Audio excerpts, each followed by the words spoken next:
Hi అండి, నమస్తే. ఈరోజు వీడియోలో ఒక మంచి నాన్ వెజ్ స్టార్టర్ రెసిపీని మీతో షేర్ చేసుకోబోతున్నానండి. ఇది చాలా క్రిస్పీగా ఎంతో టేస్టీగా ఉంటుంది. ఇలా చికెన్లో కాజు వేసి పకోడీ చేసుకోవడం వల్ల ఈ ఫ్లేవర్ అనేది చాలా బాగుంటుందండి. ఇప్పుడు ఈ చికెన్ పకోడీని ఎలా చేసుకోవాలో చూద్దాం. ఈ చికెన్ పకోడీ చేయడానికి దీనికోసం నేను 1/2 kg వరకు బోన్లెస్ చికెన్ని తీసుకున్నానండి. దీంట్లో రుచికి సరిపడా ఉప్పు, అలాగే 1 టేబుల్ స్పూన్ వరకు అల్లం వెల్లుల్లి పేస్ట్, అలాగే ఒక 1 టేబుల్ స్పూన్ వరకు నిమ్మరసాన్ని పిండుకోవాలి. ఇప్పుడు ముందుగా వీటిని ముక్కలన్నిటికీ పట్టేటట్టుగా బాగా మిక్స్ చేసుకోవాలి. ఇలా ముందుగా వీటిని కలుపుకున్న తర్వాత మీరు తినే కారాన్ని బట్టి కారం వేసుకోండి. నేనైతే 1 టేబుల్ స్పూన్ వరకు వేసాను.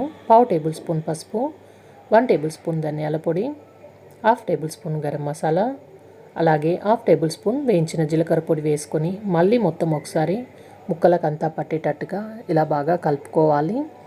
ఇలా ముక్కలకు పట్టిన తర్వాత ముందుగా నేను ఇక్కడ ఒక ఎగ్ని గిన్నెలోకి వేసుకొని గిల్లకు కొట్టి తీసుకున్నానండి. దీన్ని ఇప్పుడు ఇందులోకి వేసుకొని బాగా కలుపుకోవాలి.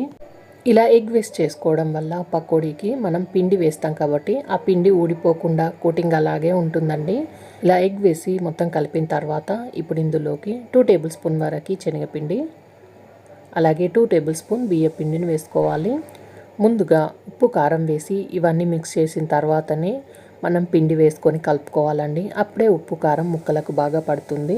ఇలా పిండి మొత్తం బాగా ముక్కలకు పట్టేటట్టుగా కలుపుకున్న తర్వాత ఒక 3 పచ్చిమిరపకాయలని ఇలా చిన్న ముక్కల్లాగా కట్ చేసుకొని వేసుకొని దీంట్లోనే కొంచెం కరివేపాకు వేసి ఒక 1/2 కప్పు వరకు కాజులని ఇలా సగానికి కట్ చేసుకొని దీంట్లోనే యాడ్ చేసుకోవాలి. ఇప్పుడు ఇలా మనం చికెన్ ముక్కల్లో కాజు మొత్తం అలాగే కరివేపాకు కూడా కలిసేటట్టుగా మిక్స్ చేసుకోవాలి.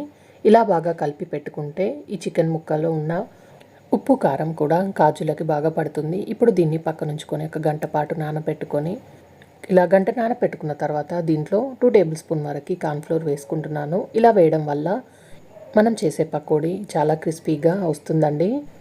కోటింగ్ మాత్రం ఇలా గట్టిగానే ఉండాలండి, పల్చగా ఉండొద్దు. పల్చగా ఉంటే మీరు కొంచెం కార్న్ఫ్లోర్ కలుపుకొని వేసుకోవచ్చు. ఇప్పుడు స్టవ్ మీద డీప్ ఫ్రైకి సరిపడా ఆయిల్ తీసుకొని ఆయిల్ బాగా వేడైన తర్వాత మంటని మీడియం ఫ్లేమ్లో పెట్టి కాజు పెట్టిన చికెన్ ముక్కని ఇలా ఆయిల్లో ఎన్ని పడితే అన్ని వేసుకోవాలి. ఇలా వేసిన తర్వాత దీన్ని కలపకుండా ఒక 2-3 నిమిషాల పాటు అలాగే వదిలేయాలి. ఒక 2-3 నిమిషాల తర్వాత వీటిని తిప్పుకుంటూ మంచి కలర్ వచ్చే వరకు క్రిస్పీగా వేగే వరకు ఫ్రై చేసుకోవాలండి. మంటని హై ఫ్లేమ్లో పెట్టి వేయిస్తే పైకి తొందరగా రంగు మారుతాయి, కానీ చికెన్ ముక్కలు లోపల ఉడకవు. అలాగే కాజు కూడా తొందరగా మాడిపోతుందండి. ఇలా మీడియం ఫ్లేమ్లోనే వీటిని బాగా ఫ్రై చేసుకొని తీసుకోవాలి. ఇలా మంచి కలర్లోకి వచ్చి క్రిస్పీగా వేగిన తర్వాత వీటిని ఆయిల్లో నుండి తీసేసి మిగతా వాటిని కూడా ఇలాగే వేయించుకొని తీసుకోవాలి. అలాగే దీంట్లో కొంచెం కరివేపాకు, కొన్ని పచ్చిమిర్చి కూడా వేయించుకొని దీనిపై నుండి వేసుకొని తింటే చాలా చాలా రుచిగా ఉంటాయి. ఎప్పుడు ఒకేలా కాకుండా ఇలా కాజుతో చికెన్ పకోడీని ట్రై చేయండి. ఈ వీడియో నచ్చితే లైక్ చేయండి, షేర్ చేయండి, సబ్స్క్రైబ్ చేయండి. Thanks for watching.